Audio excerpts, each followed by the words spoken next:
Hi, Audrey Williams here, your techie-feely voiceover artist. It's our second stop on our solar system tour this year, so we are headed to Venus, the planet with the most extreme weather in the solar system. It may be called Earth's twin, but it really isn't like our home planet at all. Let's find out some more. I'm glad you're here.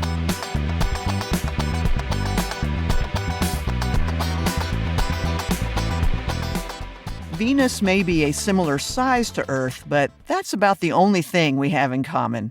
Its atmosphere is over 90 times thicker than Earth's and is a blanket of carbon dioxide and sulfuric acid.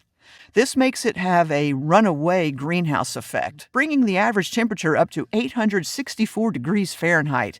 That's hot enough to melt lead. But despite the hostile conditions, Venus has some fascinating features, like continent-sized volcanoes and mysterious coronae, circular structures hundreds of miles wide. And to top it all off, Venus spins backwards. Yep, on Venus, the sun rises in the west and sets in the east. It spins slowly, so a Venus day is 243 Earth days long, and it takes about 225 days to make its orbit around the sun. Venus was named for the goddess of love and beauty. It's also known as Aphrodite to the ancient Greeks.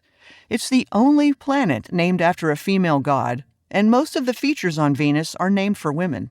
The planetary symbol for Venus is the familiar symbol you've seen representing women. It's thought to be a stylized representation of Venus's hand mirror. NASA's Mariner 2 was the first spacecraft to visit any planet beyond Earth when it flew past Venus on December 14, 1962.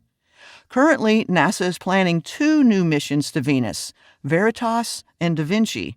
So I guess we'll have to just keep looking up and waiting to see what those missions can tell us about our next-door neighbor.